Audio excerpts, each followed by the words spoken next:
galera, beleza? Como é que vocês estão? Meus amigos, hoje é segunda-feira, uma nova semana se inicia com promessa de muita confusão. E já vamos começar sobre aquelas confusões que vêm de fora para dentro, atualizações sobre o companheiro Maduro. A situação está começando a ficar engraçada, curiosa. Os Estados Unidos realmente vem se movimentando e eis que o flautista de Genebra traz algumas informações que realmente são críticas, para além das informações públicas divulgadas. Vamos falar muito sobre isso e tem só uma noticinha rápida aí para falar que envolve o Brasil, questão de tarifas. Depois, para minha surpresa, a imprensa fez aí algumas matérias muito interessantes sobre 2026, sobre a direita. Inclusive fizeram um levantamento de dados mesmos assim, né, do bolsonarismo, como o bolsonarismo está vendo as coisas, realmente, né, estudando mensagens, grupos de WhatsApp e os números a favor de Bolsonaro e de que 2026 passará por Bolsonaro são assustadores. E na esteira disso tudo, ontem tivemos um evento muito relevante, um evento que envolve aí a centro-direita brasileira. Polêmica, vamos falar sobre isso. E esse final nos jogará na terceira parte. Vamos falar dos homens do dinheiro deste país. Só digo isso, tem muita coisa pra gente falar dessa parte. Serão as matérias sensacionais ontem no Lauro Jardim, que acho que ajudam muito a explicar o que realmente acontece nesse país. O que são essas decisões técnicas, o que são os técnicos, que de técnicos não tem nada. Enfim, a última parte, eu duvido que vai dar para comentar sobre isso hoje, então vamos começar para a gente acelerar. Começando aqui com meu primo, Marco Rubio. Ontem, fez uma postagem que parece muito, mas perto de outras informações, ainda é pouco. Dá para se empolgar ainda mais. Marco Rubio fala assim, ó. O Departamento de Estado pretende designar o Cartel de los Soles, né, o Cartel dos Sóis, como uma organização terrorista estrangeira, FTO, é a sigla, liderado pelo ilegítimo Maduro. Eita, Maduro agora já virou o chefe da facção. O grupo corrompeu as instituições governamentais na Venezuela e é responsável pela violência terrorista realizada por e com outras FTOs, né, outras organizações, designadas bem como pelo tráfico de drogas para os Estados Unidos e a Europa. Aí eu fui atrás de repercussão de pessoas que eu sei que não tem nenhum tipo de simpatia pela direita, porque aí a opinião acho que tem um peso um pouco maior. Temos aqui o manipulador, o marceneiro do Metrópolis, até mesmo ele consegue entender o que tem por trás do tweet do Marco Rubio. Explicando isso daqui. Os Estados Unidos vão designar o Cartel dos Sóis como uma organização terrorista. O líder do Cartel dos Sóis, segundo os Estados Unidos, é o Maduro. E na prática, esse anúncio transforma Maduro no chefe de uma organização terrorista designada. Candidato a Bin Laden ou a Saddam Hussein. Eu não sei qual dos dois o Maduro quer ser, né? Pelo bigode, acho que o Saddam, né? Saddam era mais pro bigode. Se o tweet do Samuel Pancha, né, que não é nenhum grande analista de geopolítica, significa alguma coisa, essa é a melhor de todas. O flautista de Genebra vem para nos agraciar com informações de bastidor da diplomacia. Estados Unidos fecha um cerco contra Maduro e designa um grupo venezuelano como terrorista. Lá vai. O governo de Trump anunciou que vai designar como terrorista um grupo criminoso venezuelano e sinaliza que vai considerar o Maduro, presidente do país, como chefe do cartel em questão. A medida tomada neste domingo foi recebida por diplomatas da região como mais um elemento na construção de uma narrativa para legitimar um ataque contra a Venezuela. É uma escalada. Estamos na escalada. Nas redes sociais, o secretário de Estado norte-americano, o meu primo, Marco Rubio, afirmou que irá designar o Cartel dos Sóis como organização terrorista. Aí ele repete lá o tweet. Num comunicado mais amplo, que isso também está nas redes sociais, vocês conseguem achar, né, um documento de uma página, o Departamento de Estado detalhou a acusação e a suposta ligação entre o cartel e o governo do Madurinho. Aspas.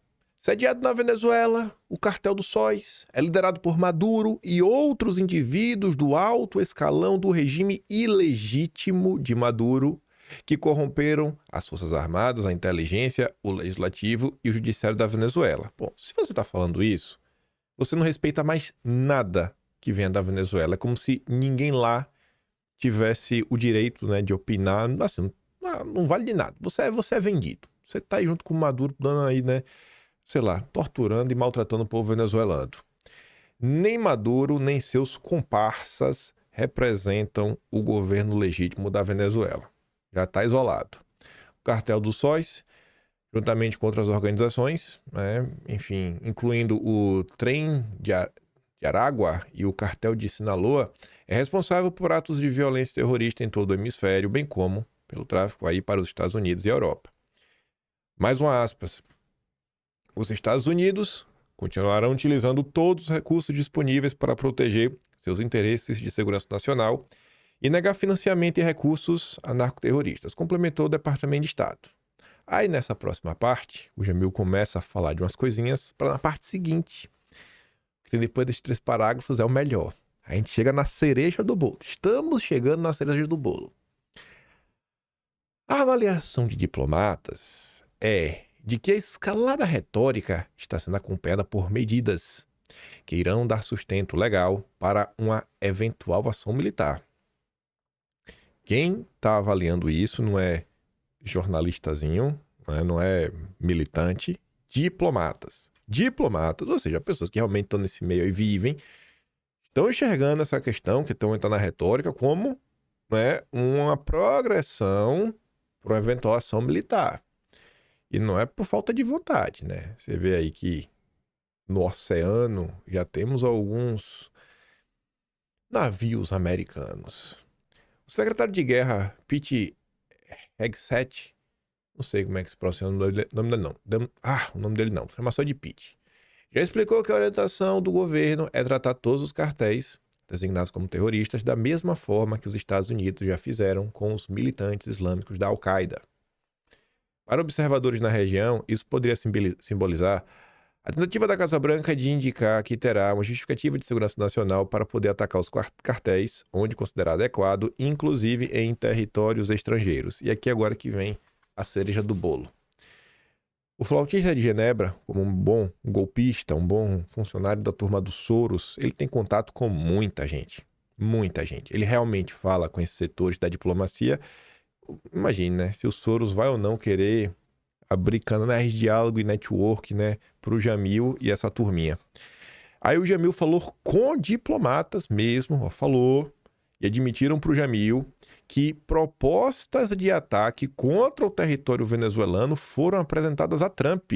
O presidente, segundo essas fontes, ainda não teria tomado decisão final sobre como atuar. Então, assim, a gente não é que assim, não, vamos ficar aqui na escalada, a gente fala uma coisa, a gente fala outra pra, não sei, vai que um dia a gente faça alguma coisa.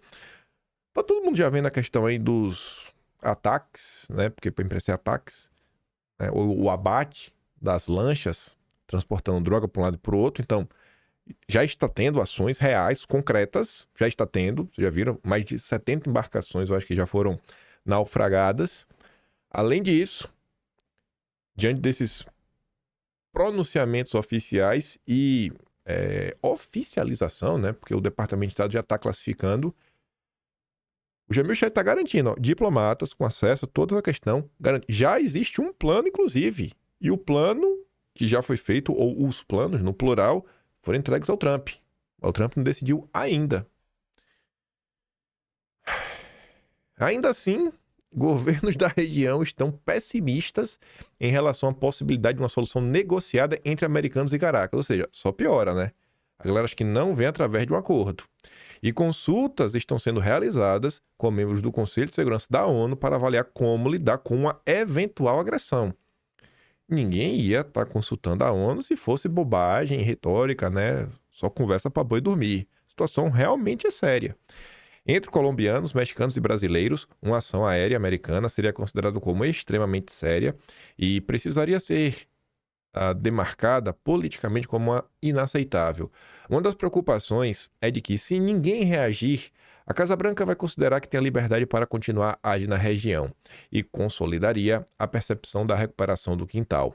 Para a região, portanto, seria inevitável a declaração de uma a condenação dos atos, inclusive como forma de não permitir que se abra precedentes para outros países latino-americanos. Calma, Lula, calma, calma. Ninguém vai entrar no Brasil, não. Lula, eu não sei porque o Lula tá nervoso. Eu tava já querendo rir. Não porque o final era engraçado. É porque eu sabia que na sequência vinha isso daqui, ó. O meme virou verdade. O meme se tornou real. Maduro cantou Imagine. Lembra a Imagine do John Lennon, que o povo brinca, vai combater os criminosos aí com Imagine, soltando pomba da paz, pronto. O Maduro cantou Imagine, pediu paz aos Estados Unidos, né? E tá ali, o vídeo, eu não vou dar play, porque tem música, direito autoral, a Globo divulgou isso daqui, e aí, enfim, né? Pro Maduro já tá se colocando nessa posição, eu acho que ele tá sentindo que o calor, o cangote, tá perto, aquele bafo no cangote, né? É real. E aí ontem foram conversar com o Trump, né? Ele tava meio que pra viajar e falou que o jornalista nem pegou o avião. Trump afirma que Maduro deseja negociar em meio à tensão militar. Trump afirmou neste domingo que pode ter conversas com Maduro em meio à escalada de tensão entre Washington e Caracas. Segundo ele, o governo venezuelano gostaria de conversar. Embora não haja previsão, né, para um encontro ou canal formal aberto. O Trump podia falar assim, né? A gente conversa, Maduro. Chega aí, mano. Vem aqui em Washington pra gente conversar. Podemos ter algumas conversas com Maduro e veremos como isso se desenrola. Eles gostariam de conversar, né? A fala ocorre em mais um momento delicado, com os Estados Unidos reforçam a presença militar no Caribe. A operação batizada Lança do Sul foi anunciada pelo secretário de Defesa, né, o Pete, que passou a ser tratado, né, não mais como secretário de Defesa, mas mudou o nome, agora é secretário de Guerra. Essa foi a decisão, um pouco tempo atrás, dia 13 agora, que lança a operação, né, a Lança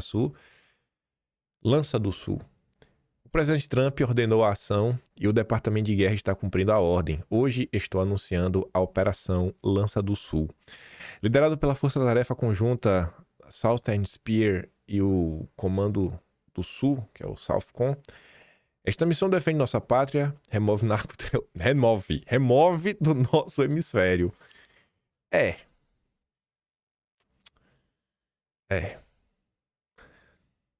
Aí, assim, ele botou no nosso hemisfério, né? A sorte do Maduro... Deixa eu ver como é que tá no inglês. Our hemisfério. Não, porque nosso hemisfério, né? Aí, se ele estiver falando do hemisfério ocidental, deu ruim o Maduro. Se ele estiver falando do hemisfério norte, aí o Maduro pode respirar, né? Bem que eu tô até na dúvida se na linha do Equador, se a Venezuela tá em cima ou tá embaixo, viu? Deixa eu perguntar aqui pro ChatGPT. Deixa eu ver aqui. Deixa eu abrir o mapa aqui. Deixa eu abrir o mapa agora. Não sou muito bom de geografia, não, mas a gente olha aqui agora. Deixa eu ver se o Maduro ainda tem chance. Eita, rapaz. Eita, rapaz. Maduro. Deu ruim. Deu ruim. Deu ruim pro Maduro. Deu ruim. Deu ruim. É a minha suspeita. Eu pensei que a hemisfério podia estar no hemisfério sul. Aí, se desse sorte, né? O Trump tava falando do hemisfério norte. Falou, opa, tô de boa. Mas o pior é que a Venezuela tá no hemisfério ocidental e no hemisfério norte também, porque a Venezuela tá acima da linha do Equador. Deu ruim pro Maduro. Deu ruim. Maduro, sinto te informar, cara. Você tá no hemisfério errado, viu? E protege nossa pátria das drogas que estão matando nosso povo. O hemisfério ocidental é a vizinhança da América e nós o protegeremos. Ei, diacho. Na verdade, estava aqui no final do tweet, né? Eu fiz só aqui de pirraça mesmo. Mas estava aqui, claro, é o hemisfério ocidental. Por isso que você pega aqui o Jamil Chad está falando, né? Isso daqui pode ser o início de outras incursões em outros países. E a esquerda latino-americana, que vocês conhecem tão bem, o pessoal fala, na turma do Foro de São Paulo, eu acho que não fica feliz com uma coisa como essa. Teremos dias de emoção? Não sei. A tendência é que sim, né? A tendência é que sim. Falando de Brasil, rapidinho. Essa manchete aqui eu acho que não caiu bem para a esquerda brasileira. Trump afirma não vê espaço para novas reduções tarifárias.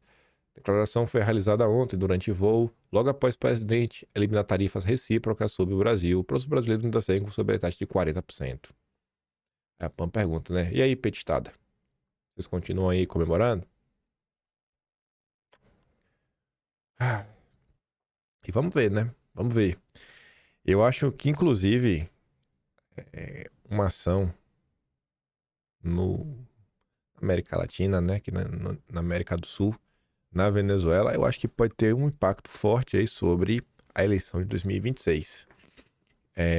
Acima de tudo, eu acho que pode passar um sinal pro povo que já está extremamente revoltado com a insegurança que tomou conta do país, de falar, pô, será que a gente não pode realmente dar um jeito na violência, sabe? Nas facções, no PCC, no Comando Vermelho? Até quando vão ficar blindando essa gente? Mas vamos lá. Antes de falar sobre 2026 e outras coisas, ontem foi publicado na Folha de São Paulo, já quase hoje já, 10 da noite, um texto do Fábio Van Garten. Isso aqui eu acho que é importante, sabe? Você usar sua força de comunicação em prol aí, né, de uma causa maior. Como o Van Garten transita muito bem na imprensa, eu acho que ele pediu a vez aí, né? Falou, você não pode publicar um texto meu, não. Não acho que esse texto do Van Garten vai mudar o jogo, virar o tabuleiro, mas é importante falar com mais pessoas, né? Colocar outros pontos de vista, marcar território na imprensa e, sim, né? Cavar espaço na imprensa não para aparecer, mas para defender Bolsonaro é uma coisa que a gente não vê com tanta frequência.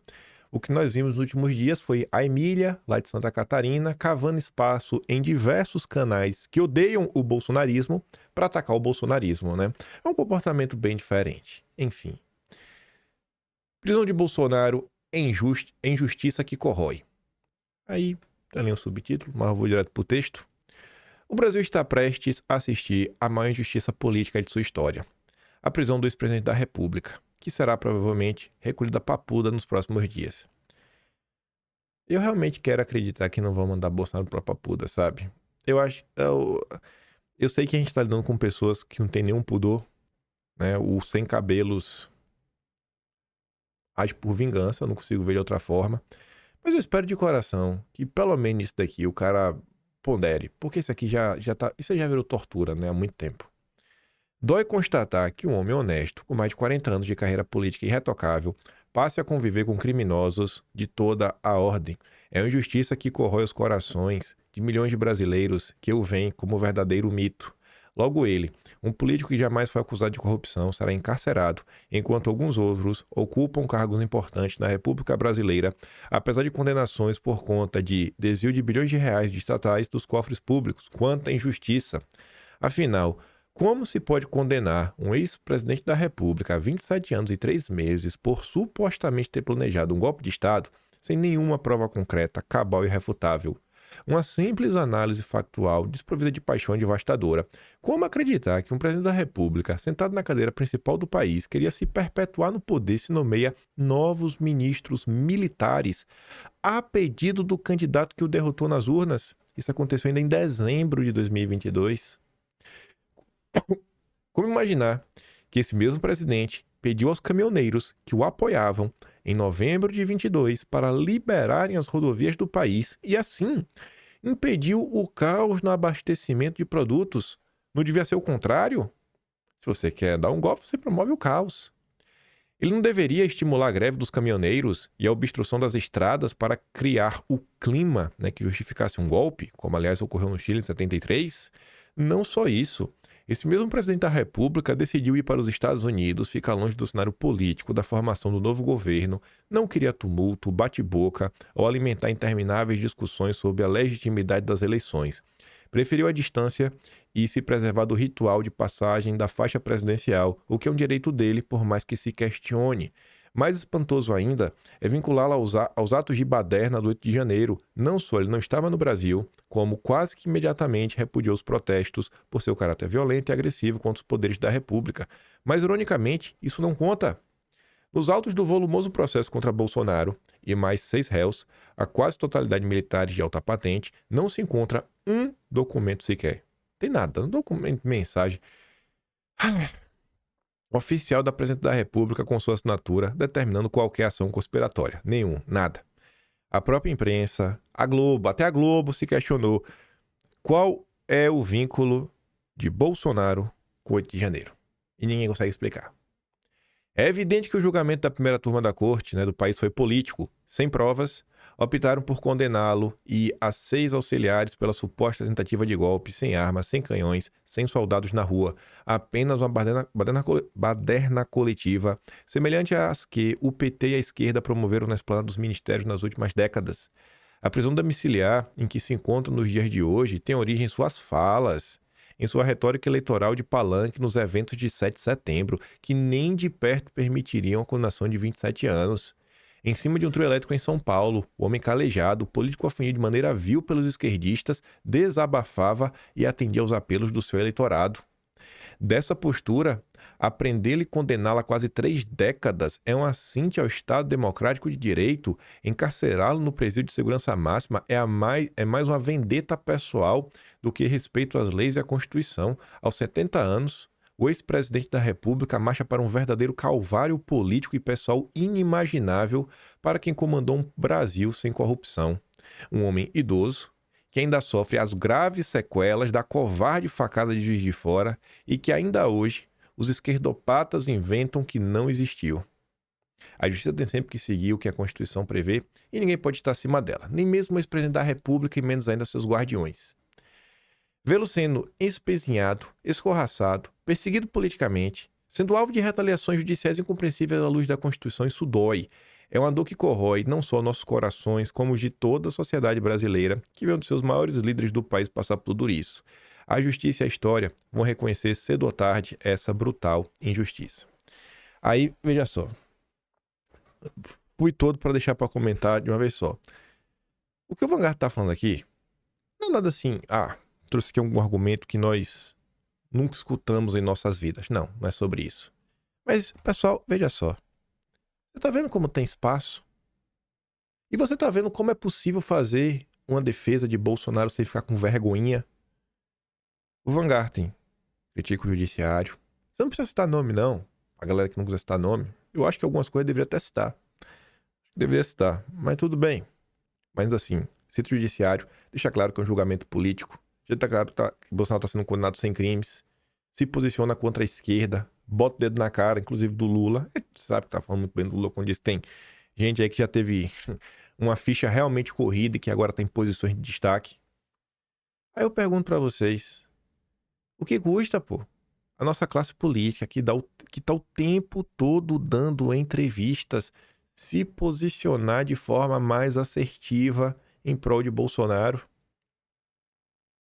O que custa?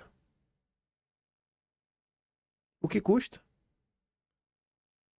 Cadê a galera que tem mandato que tá o tempo todo falando com a imprensa?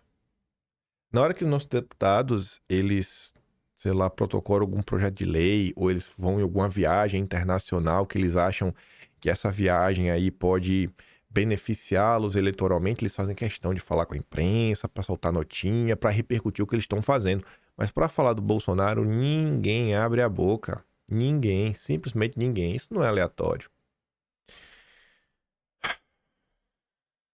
Tava passando lá no Twitter. A Edson colocou esse recorte aqui. Subscrevo integralmente. Não só a fala da Edson, como a fala desta senhora. Bolsonaro não precisava, mas ele quis. Quis mostrar o que estava errado no país e também o que estava errado em nós. Quis abrir nossos olhos e provar que o Brasil pode dar certo. Quem hoje o julga porque ele não usou as palavras certas ou não agiu da forma mais polida ou da melhor estratégia, estratégia sou eu que estou falando, esquece da intenção que veio antes de tudo. Não estariam onde estão se ele não tivesse dado o primeiro passo. Cresceram no terreno que ele abriu e agora viram as costas, como se ele não fosse nada. Isso aí é uma matéria sobre isso, sobre virar as costas. Vamos lá. A minha filha é apaixonada com o presidente Bolsonaro, né? Ela ama ele. Foi ela que me bolsonarizou, inclusive. porque eu era também inclinada para o movimento esquerdista. Minha filha foi que me disse: mãe, ele não é nada do que estão falando, assiste os vídeos sem edição. E aí eu abri minha cabeça, vou assistir, não vou ser levada por ninguém, vou assistir com o meu discernimento. E aí eu fiquei revoltada, né, vendo toda a maldade que faziam de distorcer. O cara só é um sincerão, cara, o cara sofre de um sincericídio, entendeu? Ele é um sincerão. Eu amo gente sincerona, eu também sou uma sincerona, entendeu? E o problema dele é que ele fala palavrão, o pessoal fica de religiosidade. Gente, não é cristão, é evangélico, deixa o cara. É dos males o menor. Pô, Deus vai trabalhar, já tá diminuindo pra caramba, tá diminuindo a beça. Deus tá trabalhando a vida dele, pô. Que besteira comparado com quanta coisa boa o cara fez. Aí, resumindo, a minha filha queria muito ver o Bolsonaro. Tava quase chorando, apaixonada com a vida do presidente, ama ele. Ele xinga, ela ri. Ela ama, morre de rir dessas coisas. Aí ela pegou e falou: mãe, queria muito ver ele. Eu pedi se ele abriria uma exceção para nos receber. Ele, quando soube que era eu, prontamente abriu a exceção. A Antônia Fontinelli me contou que ele ficou muito feliz porque eu fui no programa da Antônia e falei essa história. E ele ficou super feliz porque eu sou filha de dois nomes que eram muito do esquerdismo por muitos anos, né? Meus pais eram muito esquerdistas, né? Então era uma grande novidade, uma pessoa que era filha de duas pessoas que vieram do movimento, né? E aí ele, quando soube que eu estava lá fora, abriu uma exceção para nos receber. E a gente só queria tirar uma foto. Ele, não, faço questão que vocês sentem comigo 1 minuto. Sentamos à mesa com o presidente, a minha filha com um olho brilhando de alegria. E ele foi, assim, de uma humildade, sabe? Eu vou confidenciar aqui uma coisa, eu não sei se ele vai achar ruim, mas eu vou confidenciar porque eu acho que é o momento de eu contar. Ele pôs a mão assim, no nosso braço, assim, com muito respeito. Sim. Pôs a mão assim, como quem quer pedir um favor, com o olho cheio d'água, falou pra mim: por que eu enfrento tanta maldade? E eu olhei o olho dele e falei: meu Deus, o que é isso? Né? As pessoas não têm ideia do que... Eu vi o que esse homem estava carregando nas costas dele. A pergunta dele foi muito profunda. E o olho cheio d'água. E aí, a hora que eu vi o Espírito Santo, eu vi Deus se ampairando, assim, tipo, Deus iluminando ele. Porque a gente foi livrado de algo que a gente não sabe o que a gente foi livrado. Porque sabe lá o que aconteceria com a gente se não fosse o governo dele durante os quatro últimos anos, durante um lockdown. A gente não sabe aonde a gente estaria hoje, o que a gente estaria vivendo hoje. Então, do que Deus nos livrou, a gente não tem condição nunca de saber. Entendeu? E se Deus quiser, não queremos saber nunca. Deixa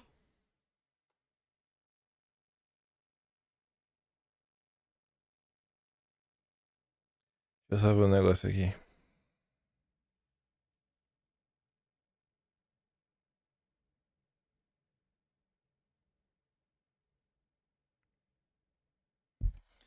Ai, vocês discordam de alguma coisa aí? Mas não, porque tem que destruir a imagem do Jair, né? Não, Jair Bolsonaro fez... A culpa é dele. A culpa de tudo que deu errado de Bolsonaro. Se 2026 as coisas não saírem de forma perfeita, se sair de forma perfeita, ainda vão arrumar alguma forma de jogar pedra no Jair. Ainda vão fazer isso, cedo ou tarde. Mas te ligue só. Antes de falar desse pessoal aí que vira as costas, ontem a turma do Igor Gadelha, né? O Gustavo Zucchi trabalha com o Igor Gadelha, publicou isso daqui, ó. Pra você ver como a coisa só melhora. Caciques do PL negociam solução para resolver disputa na direita em Santa Catarina. Aí você pensa, né? Disputa na direita em Santa Catarina. Aí a gente tá lidando de Carol de Tony, né? Carlos, em tese, o Amin. Em tese seria essa disputa, né? Lideranças nacionais do PL, Valdemar, Altineu, negociam nos bastidores da Lima. Possíveis soluções para a disputa interna na direita de Santa Catarina deflagrada após Carlos Bolsonaro decidir concorrer ao Senado. Pô, essa história aí, velho, é papo furado.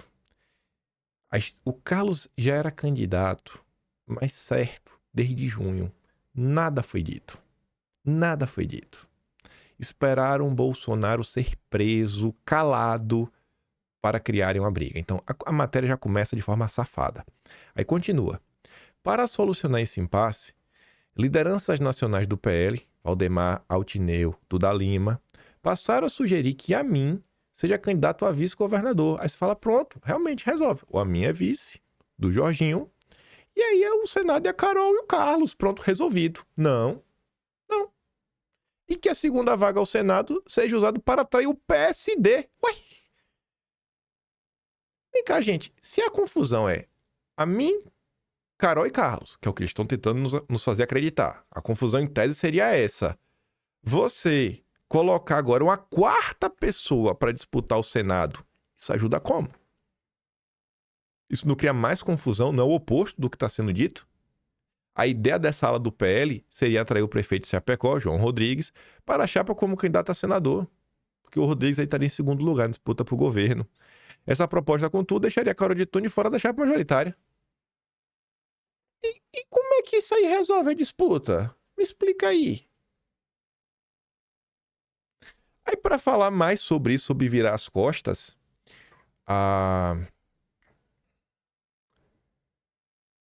vou começar pela matéria de virar as costas. Não, vou começar por essa. Já sei, agora eu lembrei porque eu botei essa na frente. A matéria de virar as costas é a próxima. Hoje de manhã, enquanto vocês dormiam, 4 da manhã, a Folha de São Paulo publicou uma análise com base em números que eu achei bem relevante, porque mostra assim de forma irrefutável a força do bolsonarismo dentro da direita, para a tristeza de muitos. A direita sem sucessor, porque todos dependem de Bolsonaro. Porque todos, né? Uns, é todos. A eleição presidencial pode depender da escolha feita por um ex-presidente popular que está preso e ainda conserva um enorme capital político nos bastidores. A disputa está entre um núcleo ideológico mais duro, sim, principalmente aí representado pelo Eduardo, versus uma indicação de um nome mais ao centro, com a trajetória administrativa e experiência prévia como ministro desse ex-presidente, alguém que também já governou um dos principais estados do país, o Cadeirudo. Essa poderia ser tranquilamente a descrição do cenário de 2018, envolvendo Ciro Gomes, que despontava como alternativa à esquerda, mas desta vez estamos falando de Tarcísio. É que eles vão relembrar, né, para quem não viveu 2018. Em 2018, Ciro Gomes chegou a liderar cenários que o levariam a um segundo turno, mas rapidamente ele perdeu espaço quando o Haddad passou a incorporar o capital político de Lula, tornando-se o candidato natural do campo petista. A dinâmica revela um risco evidente para 2026. O nome de centro-direita pode ser competitivo, né? Só que pode simplesmente não se sustentar se não receber no momento decisivo a transferência explícita de apoio de Bolsonaro. Na semana passada, Flávio Bolsonaro acelerou os movimentos para se lançar candidato à presidência. Ao mesmo tempo, Eduardo, nos Estados Unidos, e cada vez mais hostil à ideia do Tarcísio disputar 2026, passou a exercer pressão abertamente contra o governador. A sinalização de que apoiaria o irmão como alternativa reorganiza o campo bolsonarista e reabre a disputa pelo espólio político da família. A Palve analisou as mensagens publicadas ao longo de novembro em mais de 100 mil grupos públicos de WhatsApp. Pouca coisa, né? 100 mil grupos. Para medir exclusivamente como a base bolsonarista discute os possíveis sucessores do ex-presidente. O resultado é inequívoco. Jair Messias Bolsonaro segue concentrando entre 63% e 76% das menções quando o assunto é disputa presidencial, mesmo preso e juridicamente fragilizado. O povo não abandona o Jair de jeito nenhum, viu? O povo não abandona o Jair. Você vê aqui, né? Uns dias falam mais, uns dias falam menos dele. Aí no dia mais de baixa bate 63%, no dia de alta bate 76%. E quem é que vem depois, né? Se você olhar aqui pro gráfico, o vermelho é o Flávio. O Flávio tem uns picos aqui, né? Teve um pico no início de novembro, né? Aqui no dia 12, que foi o dia da sabatina do Gonê. Dia 13 foi a repercussão disso. Aqui agora no final de semana, quando lança a candidatura. No restante, olha esse azul. Eduardo Nantes Bolsonaro. Então, se você pegar a família Bolsonaro e botar, né, juntos, passa de 80%, né? Deixa eu ver se tem algum dia que tem menos de 80%. Cara, não tem nenhum dia com menos de 80%. Ó, essa linha aqui, ó. Vou até riscar pra vocês verem, ó. Nenhum dia representa menos de 80%, ó. Essa linha aqui, ó. Nenhum dia. Aí, esse amarelo sem cor, né? Boa cor até para representar é o cadeirudo. E azul escuro seria Michele Bolsonaro e azul claro neutro.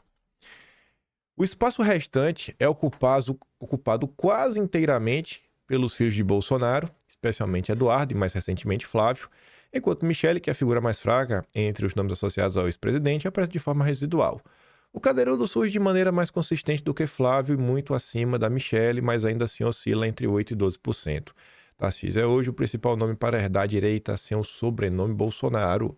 E é justamente esse ponto central, revelado pelos dados. Em uma disputa sucessória travada dentro da própria família, nenhum candidato externo consegue romper a barreira simbólica que organiza o bolsonarismo. Para que Tarcísio se torne competitivo em um segundo turno, não basta ser preferido do centro, né, da Faria Lima, nem ter bom desempenho administrativo. Depende de uma transferência explícita de Bolsonaro, única figura capaz de reorganizar a base digital e redistribuir o capital político acumulado desde 2018. Pesquisas apontam que o voto bolsonarista em primeiro turno oscila entre 30% e 40%. Se esse espólio se fragmentar entre herdeiros, a direita bolsonarista corre o risco de não levar ninguém ao segundo turno. Os dados de WhatsApp, né, mostram que, sem uma indicação clara de Bolsonaro, a base se dispersa entre filhos e aliados, e qualquer candidatura alternativa permanece confinada ao mesmo patamar estreito e estável onde Tarcísio se encontra hoje. Em outras palavras, a sucessão de 2026 deixará de ser apenas uma disputa interna para se tornar um risco eleitoral real. A direita só será competitiva se Bolsonaro decidir quem é, de fato, o seu herdeiro. E para tentar contornar isso, tem a debandada. Acho que eu vou colocar isso no título. A debandada. Junto com o que eu vou mostrar depois. Ontem foi um marco. Não tem outra forma de entender o que aconteceu ontem. Mas eu já mostro. Sem ficar levantando expectativas. Enfim, né? Bolsonarismo sofre a segunda tentativa de debandada e filhos de ex-presidente reagem. Esse Ranier aí, ele normalmente sempre tenta fazer análises mais ponderadas. Você vai encontrar esse cara fazendo muito levantamento crítico à questão do 8 de janeiro, a Vaza Toga, ao caso do Talhaferro, batendo encaixado aí no Moraes. Esse cara não é um jornalista ruim, não. Isso aqui é no final da noite de ontem, né? 11 da noite. A menos de 11 meses das eleições, o bolsonarismo viu uma tentativa velada de sucessão em que parte dos atores busca assumir o protagonismo da direita sem repetir o confronto direto que marcou a primeira geração de dissidentes, quase todos politicamente anulados após romperem e baterem de frente com Bolsonaro. Quem que ele está falando dessa primeira geração? A Joyce, Janaína, o Frota, os Weintraub. Se de 2019 a 2022, figuras como a Joyce, a Janaína, desabaram da casa dos milhões de votos para a insignificância eleitoral, após colidirem abertamente com o clã Bolsonaro, agora o novo movimento toma cuidado de manter a reverência ao ex-presidente, ao mesmo tempo em que se vende publicamente como figurino mais ao centro. Estão aplicando um Deltan Dallagnol, né? A união do Centrão e boa parte do empresariado e do mundo financeiro em torno do Tarcísio, né? Chefiados por André Esteves, somada à articulação de colegas governadores de direita correndo por fora, compõe a face mais visível desse redesenho. A primeira leva de dissidentes trombou com Bolsonaro no poder e com boa perspectiva de reeleição. A segunda tem a seu favor a vantagem de vê-lo condenado e preso. E vocês estão fazendo a festa, né? O Caio Junqueira, a gente mostrou no vídeo ontem, ele deixa claro, isso está acontecendo, gente. Essas pessoas estão torcendo para Bolsonaro ser preso. E mais do que isso, por eles, Bolsonaro, olha, não vou nem falar porque isso aí atrai coisa ruim. Essas pessoas não querem ver o bem de Bolsonaro de jeito nenhum. O atual modelo, que busca suceder a liderança do ex-presidente, teve a semente plantada na eleição da Prefeitura de São Paulo em 2024, quando Pablo Marçal quase desbancou o nome oficial do bolsonarismo, o prefeito Ricardo Nunes. Você vê que as pessoas estão percebendo o que está acontecendo. A imprensa já percebeu. Isso, inclusive, é uma análise, né? Você vê que essa análise da imprensa, ela pesa muito mais a favor do bolsonarismo, não bolsonaristas, Abram um olho aí, viu? Pro que estão fazendo com vocês. De novo, estão fazendo o que fizeram lá atrás. Aí eu pergunto, o que está acontecendo ainda em Santa Catarina é sobre Santa Catarina? A Emília, dando esse chilique, é sobre Santa Catarina? O silêncio do Jorginho é sobre Santa Catarina? Ou sobre o futuro da direita? Poder seguir sem prestar contas para ninguém. Ali constatou-se, a depender do perfil, com jeitinho, com apoio do Deltan, né? E do jeito que a dissidência se dá, não há necessariamente a morte eleitoral ao se descumprir ordens de Bolsonaro. Faz com jeitinho. Descola do Bozo sem perder apoio dos apoiadores do Bozo. Em mesa de xadrez, né, o Flávio e Eduardo, né, o Carlos, vem tentando aí manter o bastão da direita nas mãos da família.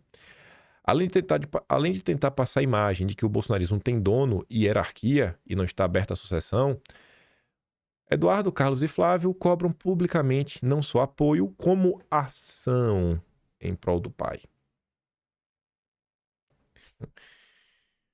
Essa ação não vai vir não, viu? Me perdoa. Não esperem dessa direita que tá aí.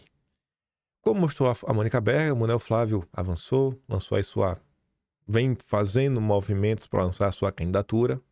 Cenário de pesadelo para o Centrão e seu plano de unificar a direita em torno do Tarcísio. Em entrevista na véspera à Jovem Pan, Eduardo voltou a manifestar que vê muita gente na direita tentando se passar pelo que não é. Aspas. Ao retirar Bolsonaro da equação, não se encontra um outro líder que aglutine todo mundo, afirmou frisando que vai estar no campo oposto ao de Lula em 26, mas que o que não quer é que as pessoas levem gato por lebre. E a cobrança tem endereço, né? O Cadeirudo, mas também os demais governadores da direita e outras figuras, como o ex-ministro Sabugosa e o Nicolas. Meu Deus. Eduardo, você não pode falar desse menino, Eduardo. Esse menino é incriticável. Você vai ser cancelado pela direita. Não fala do menino de ouro, não, rapaz. A Beyoncé de Ouro Preto não pode falar mal dele, não. Na visão de torno da família, por exemplo, Nicolas não usa seu prestígio para pressionar pela reversão da situação de Bolsonaro. Aí a matéria da Folha lembra aí uma postagem. Eu nem abordei em vídeo, né? Porque quem sou eu para falar desse grande deputado federal, estadual por Minas Gerais, mas é que agora saiu de novo, né? Mais uma matéria falando sobre isso. Enfim, Eduardo compartilhou a seguinte mensagem na sua rede social, né? Ele compartilhou uma postagem que foi até do Mafinha. Nicolas quer se livrar do Bolsonaro de vez. Ele está liderando uma dissidência e vários políticos mais jovens estão com ele. O problema, o de sempre. Temos que nos descolar do Bozo sem perder o eleitor. Eles querem continuar sendo eleitos pelos bolsonaristas, mas não querem mais prestar contas ao Bolsonaro. As críticas dizem respeito à decisão do clã de despachar o Carlos para disputar o Senado por Santa Catarina. Nicolas, que já havia sido criticado antes pelo filho do ex-presidente, não respondeu. Só conta no Instagram, né? Sempre que isso acontece. É incrível. Sempre que o Nicolas começa a ser criticado, ele posta lá uma postagem de apoio ao Jair, né? O povo se aquietar. E essa matéria finaliza até com a fala do Van Garten, né? Se ficar carimbado de traidor, os votos evaporam. Diz o Van Garten, que foi secretário, né? Nesses 3 anos e meio de perseguição ao presidente, fica evidente que quem esteve ao lado dele e quem não esteve. Eu concordo com o que eu grifei de amarelo e discordo do que o Fábio Van Garten falou em verde. Quando realmente fica carimbado, que é traidor, os votos vão embora. Quando realmente fica carimbado. E quem ficou? A Joyce, o Frota, o Moro, que é o maior dos traidores, é o pai da perseguição. Ninguém causou tanto mal quanto o Moro, tá eleito senador. O que já refuta a segunda... Refuta não, né? Porque ele tá falando que nesses 3 anos e meio ficou claro. Não ficou claro. Não ficou claro. Não tá claro mesmo. A quantidade... Oh, meu Deus do céu. Mas não tá claro mesmo. Tem tanta gente aí que ainda enxerga um cenário de fantasia, que todo mundo é amigo, que é momento de união da direita. Oh, meu Deus do céu. Aí, meus amiguinhos, no dia de ontem, não tem outra coisa pra falar. Pode negar à vontade. Tarcísio fez um balãozinho de ensaio para testar o lançamento de sua candidatura a presidente.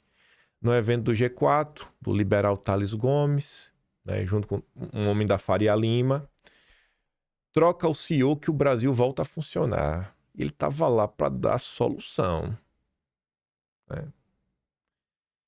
Aí o Vinícius fala assim, né? Repare os RTs dessa postagem. Grande maioria dos elogios vem de agente do mercado, né? Os Faria Lulas. O afegão médio sabe que é CEO. Por que tal discurso centrado na própria imagem se ele não se diz candidato? É. O que precisa de um grande gestor e tudo mais. Aí você vê, né? Pra provar o ponto do... Assim, ó. Por que eu gosto de trazer imagem do que eu falo? Tu já imaginou se eu só ligasse a câmera e falasse, ó, uma galera aí da Faria Lima jogando o Tarcísio pra cima. Prove que é verdade. É quem te prova, né? Eu já trago a pessoa que ela falou e quem é a pessoa. Até pra ficar registrado depois na história, né? Christian Lupinassi. Uma fala de cervejinha pequena na farinha. Um fala de cervejinha pequena na farinha, outro fala sobre um plano para o país atroz. Quem é, né? Portfólio Manager, né? Vamos da Faria Lima. Aí vem outro. Um é semi-analfabeto, o outro é IME. Nunca foi tão fácil. Sócio fundador do Hub do Investidor, a casa de análise do institucional. Certificado aí no CNPI, também é um CFP, né? É Certified Financial Planner. Saulo Godoy, da Appen Capital Wealth Management. É outro nível. Henrique Esteter, isso eu dei, Eduardo. Só não dei a mais do que o Renato Breia. O Renato Breia tá ficando conhecido na internet, né? Top 10 influenciadores da Ambima, Host Risco Brasil, ex-Bofa, né? Bank of America e XP. Ainda bem que ele é candidato à reeleição, né? Ainda bem. Subscrevo. Esse aqui é o que eu mais odiento de todos. Da grande Nord Investimentos, mais de 9 bilhões. Então, é aquele dinheiro que tem carimbo. Carimbo liberalzíssimo. Ou, na verdade, dinheiro que não tem carimbo. Investe no que dá dinheiro. Pois é. Aí, diante de tantas... ainda tem aqui, ó. O Queiroz, exatamente. Coloca governança melhor, deputados e senadores. É o país voa. Gestor... CGA, analista CNPI, além de maratonista, marido, pai, sócio e diretor da Corporate Advisory da L4 Capital.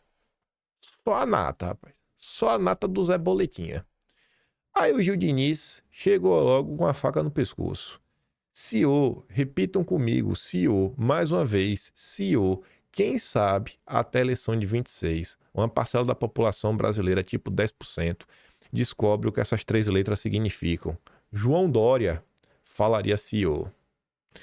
E o Renato comenta-se também, né? Tem que avisar o nobre governador que o povo nem sabe o que é CEO. O Brasil precisa de alguém com coragem para encarar o crime organizado e pressionar para que as facções sejam tratadas como entidades terroristas, não para colocar câmera em polícia. Né? Bater de frente, né, Tarcísio? O Caiado, Tarcísio, se orgulha de falar que minha polícia não usa câmera. Você devia se inspirar, pô. Ser pior que o Caiado é pra ter vergonha, viu? E olha que eu não gosto do Caiado. Tem gente que ainda vai achar que não, que o Tarcísio tava só lançando a candidatura dele pro... Só uma fala crítica ao Lula. Balãozinho de saio, pra ver. Testando voo solo, brincando de Pablo Marçal. E ele não para. Eu fico me perguntando, né? Será que a minha queridíssima Flávia Ferronato vai falar que eu estou atacando o Tarcísio? Porque você não pode criticar. Qualquer crítica vira ataque. Né? Qualquer crítica pode falar do Tarcísio. Aí já que tá falando da Faria Lima, porque isso aqui acho que deixa mais claro na cabeça de vocês, né? O cenário Brasil em 2026. Olha essa sequência de notícias e o último Copom, né? Que decidiu manter a taxa de juros igual, no mesmo patamar. Enfim, começa com Lauro Jardim, porta-voz do mercado financeiro. Você nunca vê uma notícia como essa, em nenhum outro jornalista. Fique claro na sua cabeça. Você nunca vê, eu te desafio, tente procurar uma notícia como essa. Com a saída de Haddad, no horizonte, porque o Haddad tem que se descompatibilizar para ser candidato, a equipe econômica já começa a pedir emprego na Faria Lima. E não é novidade. Eu não vou atrás em qual Atlas. Já teve gente do Ministério da Fazenda que saiu direto da Faria Lima. Do Ministério da Fazenda para Faria Lima e ainda acionou lá aquele conselho de ética para saber se podia ou não, ou tinha que ficar em quarentena do cargo. Daqui a menos de 5 meses, a Haddad deve deixar o ministério, né? Para ser candidato. E daí a pressa, ao menos um integrante da equipe econômica já circulou pela Faria Lima pedindo emprego. A Renato fala, né? Rapaz, a porta giratória nem esperou a eleição. Bastou surgirem os primeiros sinais de mudança e parte da equipe já começou a buscar espaço na Faria Lima. Entram no governo como técnicos dedicados ao interesse público e reaparecem no mercado como sócios ou consultores de primeira linha. Vocês acham que isso aqui é aleatório? Vocês acham que a Faria Lima é um negócio técnico que só gerencia o dinheiro para buscar investimento para as empresas? Ou eles buscam influenciar e fazer lobby no mundo político para tentar se preservar e fazer leis, né, para se manterem no topo? Centrão faz até dossiê para barrar indicações de Haddad à presidência da CVM. Faria Lima. Onde é que sai essa notícia? No Lauro Jardim. É sempre no Lauro Jardim. Sempre. É um padrão. Centrão e esquerda brigam por cargos nas autarquias financeiras porque conhecem bem o poder que está ali. A presidência da CVM não é um enfeite. Dali sai decisão que trava ou libera bilhões, que barra ou acelera fusões, que regula plataformas inteiras. É um posto que reordena setores e molda como o país se relaciona com capital estrangeiro. Agora imagine se a presidência da CVM trabalhasse pensando no desenvolvimento do país, em vez de só responder aos humores da Faria Lima. O último que saiu, que pediu, que renunciou, né, o cargo, o irmão trabalha no BTG. Mas não tem conflito de interesse, não. Ele era técnico. 100% técnico.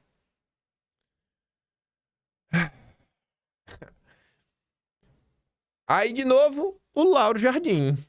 Todas as notícias da Faria Lima saem no Lauro Jardim. E pra tu ver como ele tem fonte mesmo, quem leu essa matéria no início do dia não leu a melhor parte. Porque a melhor parte veio com a atualização. Reunião de Haddad com banqueiros trata sobre juros altos e refit.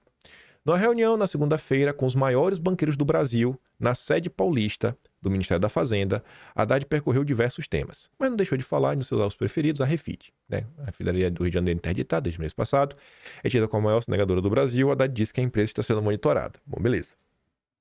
Veja, não é citado nenhum banco e só diz que a reunião aconteceu na sede paulista do Ministério da Fazenda.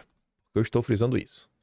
Nessa mesma reunião, Haddad voltou a transparecer descontentamento com a taxa de juros determinada pelo Banco Central dias atrás. Disse que uma pessoa do Banco Central lhe exibiram a situação mostrando que, se a Selic estivesse agora a 12% ao ano, a inflação ficaria no mesmo patamar que está com os atuais 15%. Mantenha isso. E olha só que curioso. O Haddad está insatisfeito. E eu acho que o Haddad realmente está insatisfeito. Porque o Haddad quer ver a economia avançar. Mantenha isso na cabeça por hora. Mantenha isso na cabeça. Calma. Vai ficar engraçado. Aí vem a atualização que eu lhe disse. A assessoria da Febraban, não foi citado na matéria, Você vê que não tem nenhuma menção à Febraban. Enviou a seguinte nota, aspas, a Febraban recebeu com muita estranheza a informação dada por fontes à coluna sobre eventuais temas tratados numa reunião entre o ministro da Fazenda e dirigentes dos maiores bancos, como se tratou de reunião solicitada pela Febraban. Apenas a entidade caberia dar publicidade sobre o que teria sido ou não tratado na reunião. Para tudo. Não, vou continuar. Tudo que qualquer fonte tenha dito à coluna fora dos canais oficiais não terá legitimidade a confirmação da Febraban. Ninguém tá pedindo a confirmação da Febraban. Jornalismo é isso. É revelar os bastidores do poder. Vai mandar censurar o Lauro Jardim? Você tá vendo? Algum banqueiro, alguma pessoa que estava nessa reunião, eu acho, na verdade, que alguém da equipe do Haddad. Eu já falei sobre isso em vídeo. Pegue a partir do final de 2022 e vá analisando e ia falando ao longo do tempo. Você percebe claramente que o Haddad se aproximou do Lauro Jardim. Qualquer pessoa do ramo da fazenda vai se aproximar do Lauro Jardim. Por quê? Porque ele é o porta-voz do mercado financeiro.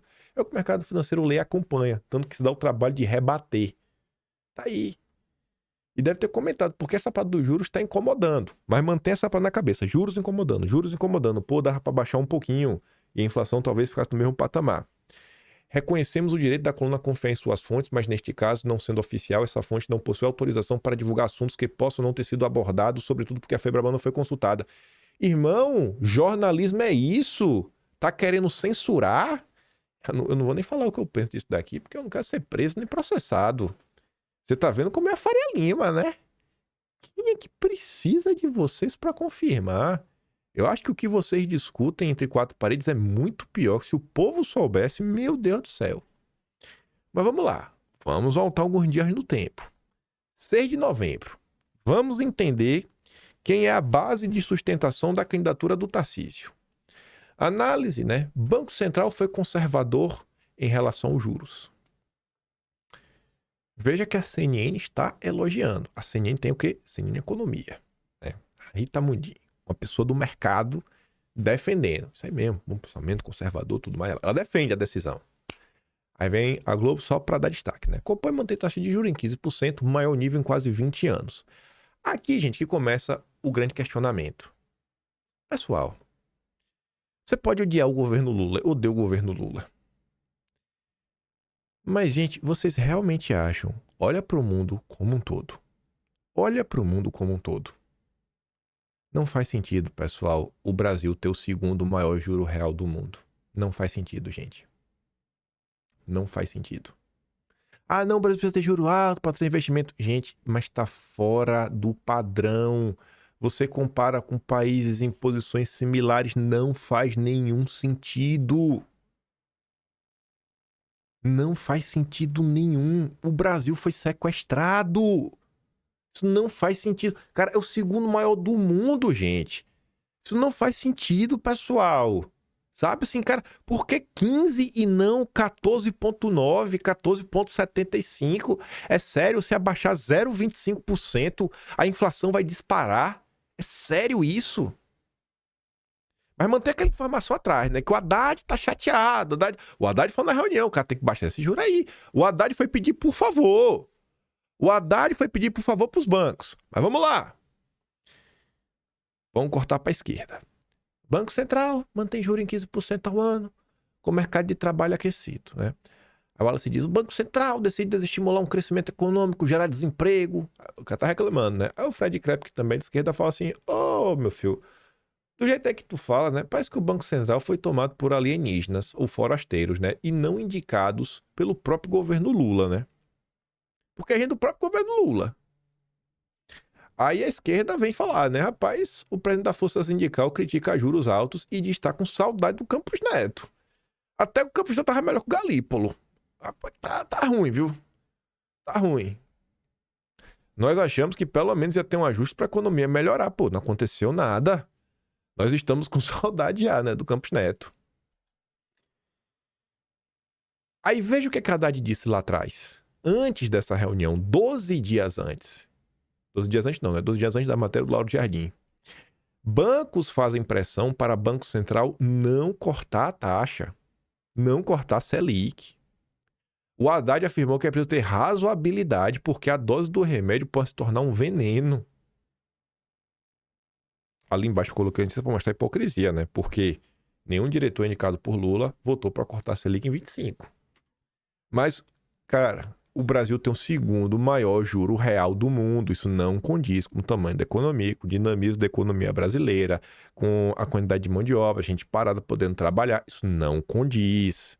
Isso não condiz. Relação dívida PIB, o ponto que o Brasil tá, isso não condiz. E o Haddad foi pedir, pô, deixa... Gente, por que a Haddad iria numa reunião? Olha só.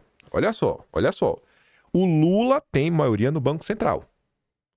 A maior parte do Copom foi e é de pessoas indicadas pelo Lula. O presidente do Banco Central é indicado por Lula.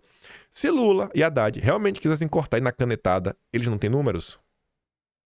Se o governo Lula quisesse, inclusive, aumentar a meta de inflação, porque se tem uma meta maior, você pode abaixar os juros, já porque a inflação pode correr um pouco mais solta.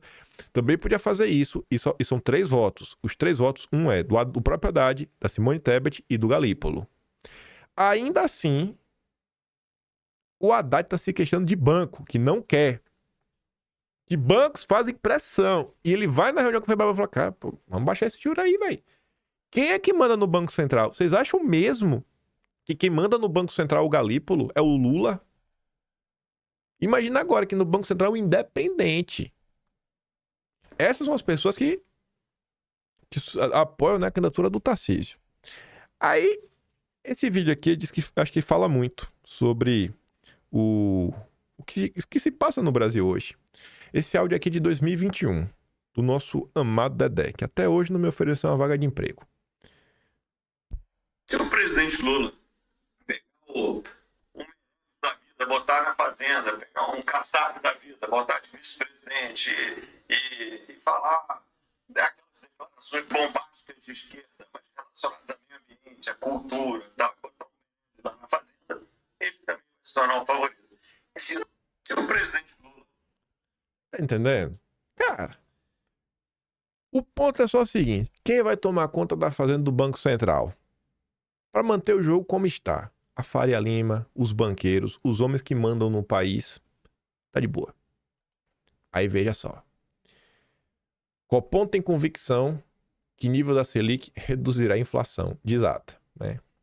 Porque tá tão difícil de investir que a economia quebra, né? Aí a tendência é começar a fazer liquidação só para fechar a conta, então o preço cai, né? Você tentar reduzir a inflação dessa forma. Aí o Tatu Louco brinca, não é verdade? Vai reduzir a inflação, o crescimento, os salários, a natalidade, né? O inferno é o limite. Aí vem o Estadão apoiar a decisão. Galípolo puxa o freio de mão, a despeito da pressão do governo e da ansiedade do mercado. Ansiedade do mercado? Os bancos não querem que os juros abaixem. Declarações do presidente do Banco Central reforçam que a missão de levar a inflação ao centro da meta ainda não está cumprida. Aí tu termina de ler o editorial, aí tá assim, ó. Mais importante que o passado, no entanto, é o horizonte futuro e, de forma mais específica, o segundo trimestre de 2027. Não é 27 não, 27, cuja projeção para a inflação, segundo o Boletim Focus, está em 3,3 acima, portanto, do centro da meta. O Boletim Focus não é um negócio técnico. Foi algo criado por FHC, que conversa com entes do mercado, seleciona aí uma lista, uns 100, talvez o André Esteves seja um deles, e eles dão as suas expectativas. Então, o Boletim Focus, que é da Faria Lima, ele retroalimenta, ele se retroalimenta, né? Porque eles falam o que eles querem para o Banco Central fazer para chegar onde eles querem, eles continuarem falando. É aquele eterno ciclo de retroalimentação. Mas se tudo caminhar como o Banco Central espera, é bem possível que a Selic comece a cair em 2026, já que a instituição enxerga uma moderação no crescimento econômico em curso. Basta que o Lula tenha um pouco mais de paciência para ficar com os louros eleitorais de uma inflação baixa e controlada. Quando eu li isso daqui, eu falei, cara, isso aqui tá brincando com minha paciência. Gente, como que você vai medir a inflação do segundo trimestre de 2027 com precisão no final de 2025? Eles estão tirando onda. Eu fui perguntar pro pai dos burros, o ChatGPT, eu falei, o GPT. Eu li um artigo do Estadão falando para ter calma, pois a expectativa da inflação para o segundo trimestre de 27 é boa. Isso não é narrativa? Não fica claro a dificuldade de medir a inflação para um período tão distante do atual, num mundo cada vez mais instável? Esse comportamento da imprensa é recorrente e precisa ser criticado? Ele disse, excelente ponto. E sim, o que você percebe é uma forma clássica de construção de narrativa econômica, não análise técnica isenta. Expectativa para 2027. Fazer projeção de inflação com precisão para algo tão distante, mais de 2 anos à frente, é na prática impossível.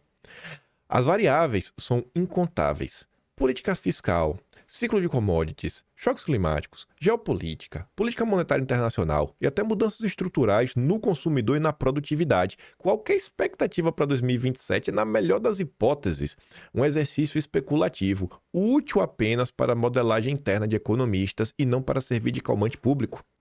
Aí vem o papel da imprensa.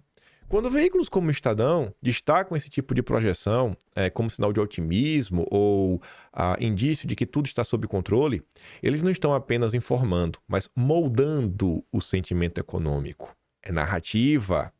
Em vez de contextualizar a fragilidade dessas projeções do Boletim Focus, o jornal escolhe o ângulo positivo, ajudando a sustentar a confiança no governo ou na condução da política econômica. Lula, como é que ele termina? Tenha calma, os louros eleitorais virão. Confia no plano, Lula. Deixa o rentismo ganhar o dinheiro quieto. Esse comportamento é recorrente. A imprensa brasileira tende a confundir opinião com dado técnico, principalmente em temas econômicos, em vez de mostrar o que é concreto. Inflação atual, custo de vida, endividamento das famílias, perda do poder de compra. Vamos ler de novo, porque eu acho que isso aqui é a sua vida. A inflação que você enfrenta, a atual, a real, é de verdade. Não a do IPCA. O custo de vida, que é isso, né? Como é que tá a sua vida? A empresa não está preocupada com você. O endividamento das famílias e a perda do poder de compra. Enfim, dá ênfase a expectativas do mercado, que servem mais como instrumento político do que como informação útil ao cidadão. Aí você vê ali, né? Itaú lidera lucro entre bancos listados na B3. Um país quebrado, Itaú cresce 13% na variação aí. O Bradesco 18%, o BTG 41%. Tem algo muito errado. O Santander 11%, o Banco do Brasil, que está o governo Lula comandando, né? Teve uma queda de 66%. Lula continuou o pai dos bancos. É o que acontece quando a política econômica prefere cuidar do sistema em vez, né, de desenvolver a economia. Deixa eu só ver aqui uma coisa que eu tenho quase certeza que eu tinha algo para mostrar e que ficou faltando. Pera aí. Era uma postagem da Folha de São Paulo. Não me diz que eu não peguei. Não. Será que eu esqueci de pegar, bicho?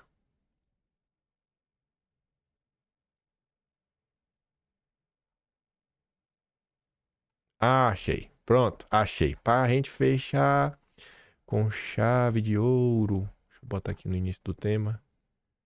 Pera aí. Sabia que tava faltando a coisa. Não, deixa eu botar aqui no final que é pra fazer exatamente como quer. Ficar bonitinho. Pronto. Vamos aqui de volta. Ó. Vamos voltar. Era pra terminar o vídeo com essa. Ó. Por que os juros são altos no Brasil? Ele vai te explicar. Quem é que vai te explicar? Samuel Pessoa. Que é de onde? Pesquisador do BTG. Oi, vou calar a boca, velho. Cala a boca, propagandista, sabe? Não dá, simplesmente não dá, gente. O cara quer te justificar que o Brasil merece sim ter o segundo maior juro real do mundo.